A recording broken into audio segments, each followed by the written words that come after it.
Hi friends, நான் உங்கள் ஆயிஷா. இன்றைக்கி நம்ம தமிழக அரசுடைய ஒரு அதிரடியான இன்ஃபர்மேஷன் பற்றி தான் பார்க்க போகிறோம். ஸோ பயிர்க்கடன் தள்ளுபடி பற்றி பேசியிருக்காங்க. விவசாயிகளுக்கு அனைவருக்குமே ஒரு மகிழ்ச்சிகரமான ஒரு தகவல் அப்படின்னு கூட சொல்லலாம். ஸோ இதோ முழு விவரம் இந்த வீடியோ உள்ளார இருக்குது. வாங்க வீடியோக்குள்ளே போய் பார்க்கலாம். ஆக்சுவலாக பார்த்தீங்கன்னா இப்போ உள்ள இந்த காலகட்டத்தில் நம்ம தமிழகத்தில் பார்த்தீங்கன்னா விவசாய சாகுபடியோடைய பரப்பு வந்து அதிகரிச்சிருக்கு அப்படின்னு சொல்கிறாங்க. அது மட்டும் இல்லாமல் விவசாயிகளுக்கு கடன் மற்றும் வட்டி மானியம் இதெல்லாம் வந்து நிறைய வந்து இப்போ வந்து வழங்கப்பட்டு வருது. பொதுவாகவே பார்த்தீங்கன்னா விவசாயம் தான் ஒவ்வொரு நாட்டுடைய முதுகெலும்பு அப்படின்னு கூட சொல்லுவாங்க. அது மட்டும் இல்லை, விவசாயிகள் சேத்துல கால் வச்சாதான் நம்ம வந்து சோத்துல கை வைக்க முடியும் அப்படிங்கிற ஒரு பழமையான பொன்மொழி கூட இருக்குது. இதெல்லாம் கருத்தில் வச்சு தான் பார்த்தீங்கன்னா விவசாயிகளுக்காகவும் விவசாயத்துக்காகவும் பார்த்தீங்கன்னா பல்வேறு திட்டங்களை மத்திய மற்றும் மாநில அரசுகள் வந்து செயல்படுத்திக்கிட்டு வராங்க. அந்த வகையில் பார்த்தீங்கன்னா நம் தமிழக அரசு வந்து பார்த்தீங்கன்னா ரூபாய் 4200 கோடியையும் வட்டி தொகையாக வந்து 176 கோடியையும் நபார்டுக்கு விடுவிச்சிருக்காங்களாம். நபார்ட்னா என்னென்னு பார்த்தீங்கன்னா நம்ம national bank for agriculture and rural development அப்படின்னு சொல்லுவாங்க. தமிழில் தேசிய வேளாண்மை மற்றும் ஊரக வளர்ச்சி வங்கி அப்படின்னு சொல்லுவாங்க. ஸோ நம்ம தமிழக அரசு பார்த்தீங்கன்னா கிட்டத்தட்ட 4200 கோடியையும் அதோட வட்டி தொகை ஒரு 176 கோடியையும் பார்த்தீங்கன்னா இந்த நபார்டு பேங்குக்கு தான் பார்த்தீங்கன்னா விடுவிச்சிருக்காங்க. ஸோ அதுக்கான அஃபிஷியல் தகவலையுமே வந்து வெளியிட்டுட்டாங்க. ஆக்சுவலாக நம்ம தமிழக அரசிலிருந்து சொல்லப்பட்டிருக்க முக்கியமான தகவல் அப்படின்னு எடுத்துக்கிட்டோம்னா 2021 22 நிதியாண்டிலிருந்து 2024 to 2025 வரை இருக்கக்கூடிய கூட்டுறவு நிறுவனங்களுக்கு வழங்குவதற்காக பார்த்தீங்கன்னா ரூபாய் 7180 கோடியை வந்து தள்ளுபடியாகவும், அதே போல் கூட்டுறவு நிறுவனங்களுக்கு நிலுவையில் உள்ள தள்ளுபடிக்கான வட்டி இருக்கு இல்லையா, அதுக்கு வந்து 1643 கோடியையும் விடுவிச்சிருக்கிறாங்க. ஸோ இதில் வந்து பயிர்க்கடன் முதல் நகைக்கடன் வரைக்கும் இருக்கக்கூடிய எல்லாமே வந்து தள்ளுபடி ஆகும் அப்படின்னு வந்து எதிர்பார்க்கப்படுது. பயிர்க்கடன் தள்ளுபடியாகும், அதே போல் நகைக்கடன் தள்ளுபடி ஆகுது அப்படிங்கிற பட்சத்தில் 5 சவரனுக்கு கீழ் இருக்கக்கூடிய நகைகள் அத்தனையும் வந்து தள்ளுபடி ஆகும் அப்படின்னு சொல்லிட்டு எதிர்பார்க்கப்படுது.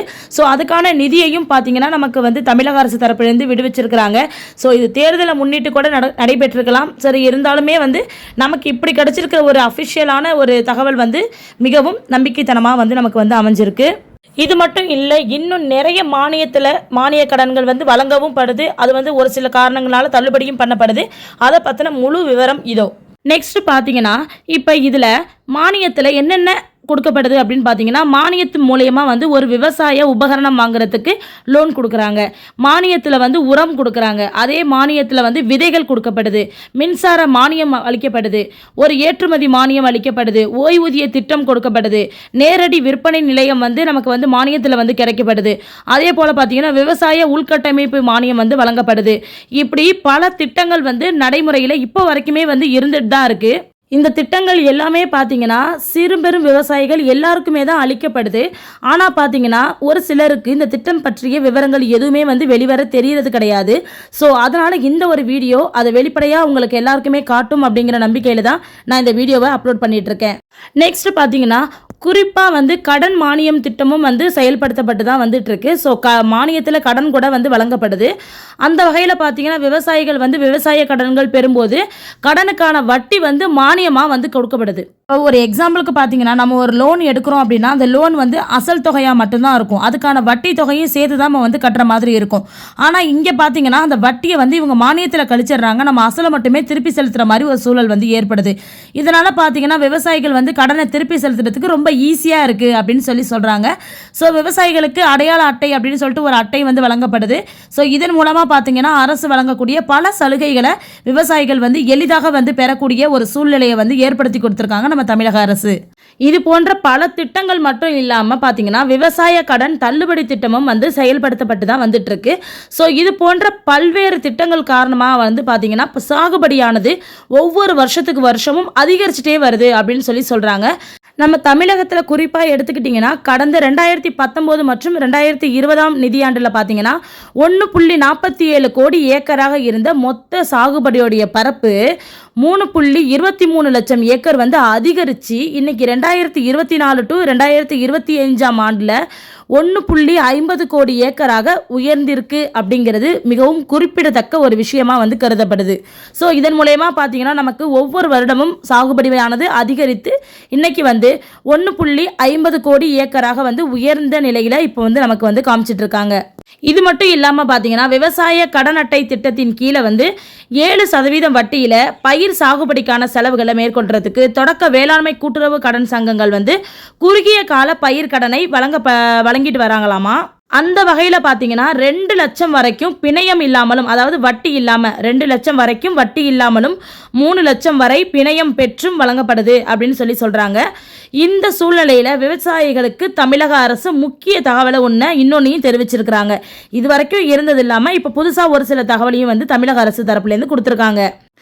இது தொடர்பாக தமிழக அரசு வெளியிட்ட தகவலில் என்ன சொல்லியிருக்காங்கன்னு பார்த்தீங்கன்னா, தமிழ்நாடு அரசு 4200 கோடியையும் வட்டி தொகை வந்து 176 கோடியையும் தேசிய வேளாண்மை மற்றும் ஊரக வளர்ச்சி வங்கிக்கு, அதாவது நபார்டுக்கு, நான் ஃபஸ்ட்டு சொன்னேன் இல்லையா, அங்கே வந்து விடுவிச்சிருக்கிறாங்களாம். ஸோ மேலும் வந்து 2021 டு 2022 நிதியாண்டிலிருந்து 2024 டு 2025 வரை இருக்கக்கூடிய கூட்டுறவு நிறுவனங்களுக்கு வழங்குவதற்காக பார்த்தீங்கன்னா 7180 கோடியை வந்து தள்ளுபடியாகவும், கூட்டுறவு நிறுவனங்களுக்கான நிலுவையில் உள்ள தள்ளுபடிக்கான வட்டியாக 1643 கோடியையும் விடுவிச்சிருக்கிறாங்க அப்படின்னு சொல்லிட்டு பார்த்தீங்கன்னா ரொம்ப அதிகாரப்பூர்வமான ஒரு அறிவிப்பை வந்து நமக்கு வந்து அறிவிச்சிருக்கிறாங்க. ஸோ இதன்படி பார்த்தீங்கன்னா கண்டிப்பாக வந்து பயிர்க்கடன் வந்து தள்ளுபடி ஆகும் அப்படின்னு வந்து நியூஸ் வந்து வெளிவந்திருக்கு. ஸோ இது மட்டும் இல்லை, இது மாதிரி நிறைய நியூஸ் வந்து விவசாயிகளுக்கு வந்து நிறைய நியூஸ் வந்து அப்டேட் ஆகிட்டு தான் இருக்குது. ஆனால் வந்து பார்த்திங்கன்னா நிறைய நபர்களுக்கு வந்து இது மாதிரியான விஷயங்கள் வந்து தெரிய வரதே கிடையாது. ஒரு பெரிய தரப்பில் இருக்கக்கூடிய விவசாயிகளுக்கு மட்டுமே இது சம்மந்தமான விஷயங்கள்லாம் வந்து வெளிவரதே தவிர, அதை தவிர்த்து வந்து சிறு குறு விவசாயிகளுக்கு இது சம்மந்தமான இது மாதிரி கிடைக்கக்கூடிய மானிய கடனாக இருக்கட்டும், வேறு எந்த கடன் தொகையாகவுமே இருக்கட்டும், எதுவுமே வந்து அவங்களுக்கு வந்து சரிவர வந்து தெரியறதில்ல. ஸோ அவங்களுக்குலாம் இது எல்லாமே போய் சேரணும் அப்படிங்கிறத கருத்தில் கொண்டு தான் பார்த்தீங்கன்னா இந்த வீடியோவை நான் வந்து மேக் பண்ணியிருக்கேன். ஸோ இது போல் வேறு எந்த தகவல் வந்தாலும் கண்டிப்பாக நான் உங்களுக்காக அப்டேட் பண்ணுறேன். ஸோ அதுக்கு நீங்கள் நம்ம சேனலை சப்ஸ்கிரைப் பண்ணிவிட்டு பக்கத்தில் இருக்கிற பெல் ஐக்கானை டச் பண்ணி வச்சுக்கோங்க. இந்த தகவல் பார்த்தீங்கன்னா உங்களுக்கு பயனில்லாத தகவலாக கூட இருக்கலாம், ஆனால் அடுத்தவங்களுக்கு பயனுள்ள தகவலாக கூட இருக்க வாய்ப்பு இருக்குது. ஸோ அதனால் கண்டிப்பாக இந்த வீடியோவை ஷேர் பண்ணுங்கள். Okay, thank you, bye bye.